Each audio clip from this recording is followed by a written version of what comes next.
everyone, welcome back to my channel. If you're new here, my name is Majemuoluwa, and on this channel I love to share tips that would help you on your tech and product management journey. So now is probably a good time to actually hit that subscribe button. So in this video I'm going to be sharing something super practical, and that is 5 types of questions to ask your tech recruiter. So even if you're a seasoned pro, you're a seasoned tech bro or tech sis, right, or you're a newbie in the tech world, one thing you can almost always expect from every interview with a tech recruiter is that question: so do you have any questions for me? And 2 things you probably want to do at that point is you want to ask thoughtful questions, and you also want to be able to gauge or see if this job is actually best suited for you, or if it aligns with your career plans and the likes, right? That's how I'll be sharing sample questions or types of questions that you can actually ask if you find yourself in an interview. So let's dive right in. So first off, after shooting your shots everywhere, you've applied for jobs on LinkedIn, on Indeed, or whatever career or job boards that you use to apply for the job, and you finally got invited to an interview. Come on, congratulations to you. I mean, that's the first step, right, in you potentially getting the job. And one thing you need to know is that asking the right questions can actually make a whole lot of difference. The first type of questions you want to ask is questions about the role.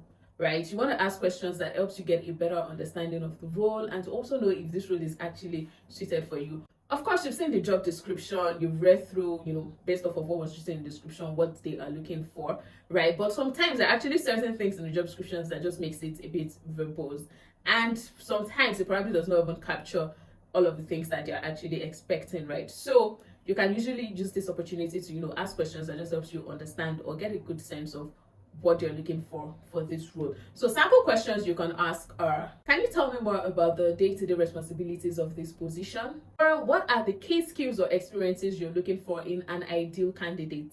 You could also ask, what does success look like for this role, or how do you measure it? So asking these questions helps you understand the expectations and also helps you determine if this role actually aligns with your career path. So to the second type of questions that you can ask, you want to ask questions about the team and the culture. You want to ask questions about the team and the culture because it is very crucial that you have a good sense of the kind of environment you'll be working in. So questions you can ask are: can you tell me more about the team I'll be working with? Right, even beyond the team, you can actually ask about what's like the reporting line, who would be my manager, and you just want to get a good sense of what the structure is like in the company. Take for example, you're a product manager, you want to get a sense of what is the product team like. Is it a case where it's just you as a product manager that is and there's probably maybe one front-end developer, or maybe just one full-stack developer?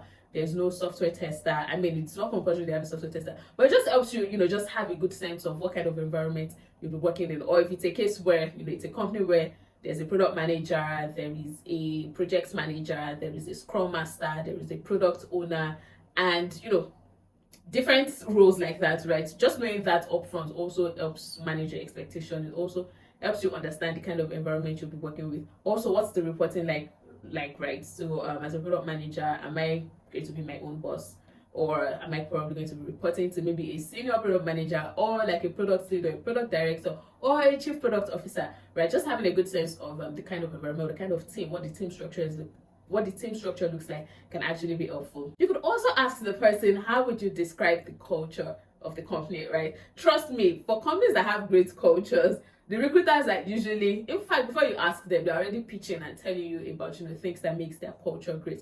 But then if you see that you ask about the team's culture or the company's culture, and you're trying to get a sense of what it is from the lens of, because whoever is interviewing you is probably an employee, or even if the person is not an employee, maybe the person is the CEO, something, right? Just getting a sense of how the person describes the team culture can actually probably give you some bit of picture about what it's going to look like working in that kind of environment. So you probably want to ask questions around the company's culture, and also probably want to ask, what are the company's values and how do they influence the work environment? So these questions can actually help you gauge if the team dynamics or structure or culture is actually a good fit for you.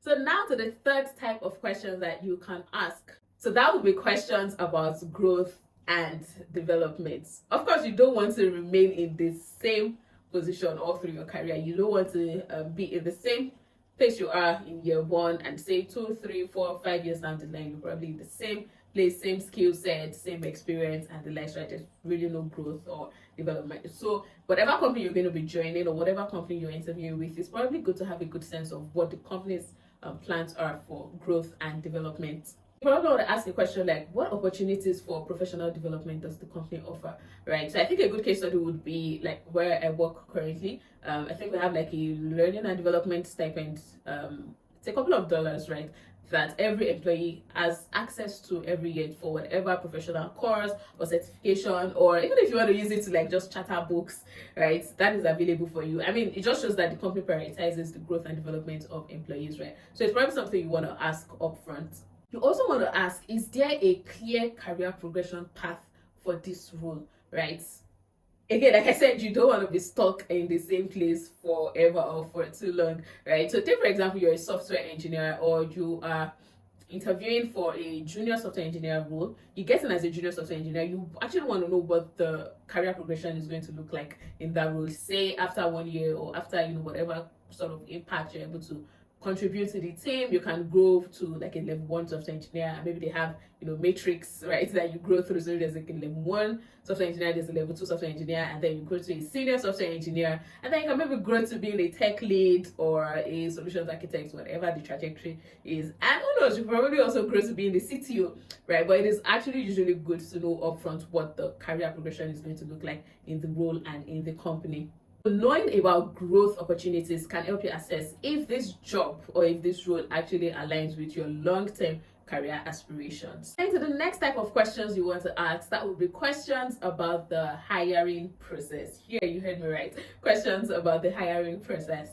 So trust me, in tech, right, a lot of times you probably would not go through just one round of interview before you get the role, right? Sometimes you probably have to do like 2, 3, 4. I think for my current role, I probably did like 5 or 6 rounds of interviews, right? But asking questions probably from like the first stage, and that is if the company has not already communicated what the different stages of the interviews would look like. Some companies are actually a lot more proactive and inform you upfront, right, about the different stages, right? But if that's not the case, you can actually ask, what are like the different stages of the interview process, right? It just helps you ease your nerves, and it just helps you prepare better for every stage or every step of the interview. You can ask questions like, what are the next steps in the interview process? So take, for example, the first step you do is probably with the talent acquisition team or maybe the HR person that is recruiting for the role. So you could easily just ask, oh, okay, so what are like the next steps in the interview process? And maybe the person tells you, oh, for this software engineering role, probably do a round of a coding test next. You have a set of interview with some software engineers in the team, or you have the next stage with our CTO, and then you have a final stage with our CEO. Whatever the stage is like, upfront, you just know what it is and you know how to prepare for each stage.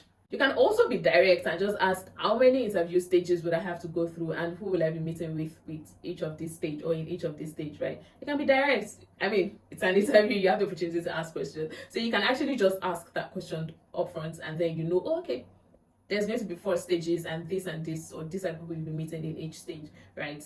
And you can also ask, what is the expected timeline for making a decision, right? So you probably don't want a case where, you go through the first stage and 4 weeks down the line, you don't hear anything, and maybe it's by the 5th week you now hear from them. It's inviting you for the second stage, and then you go for the second stage and you're like, okay, how long do I have to wait to get like a next response, right? So you can actually ask upfront, right? So how long, what's like the estimated timeline for when a decision will be made, or for when you should hear back from them, right? So that's, those are questions you can actually ask to understand what the hiring process is going to look like. And then to the final type of question, that will be questions about the company's future. I know some of us are usually a bit skeptical, like, okay, should I actually ask questions about it? By all means, you're actually permitted to ask questions about the company's future. But I strongly actually believe it is smart to inquire about the company's future plans and stability as well, right? Trust me, stability, especially in the tech space, stability is actually a very big factor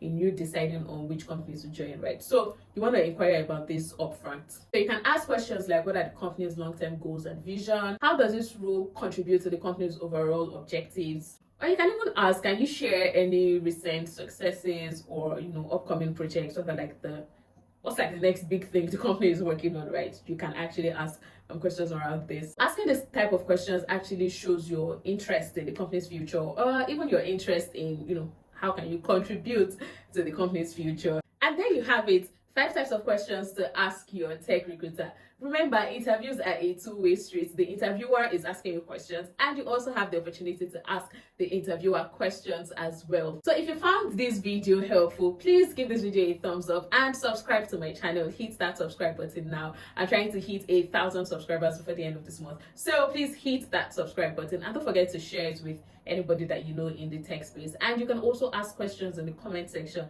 If there are other aspects around your tech career or your tech journey that you need me to create videos on, drop them in the comment section. Thank you for watching. Bye.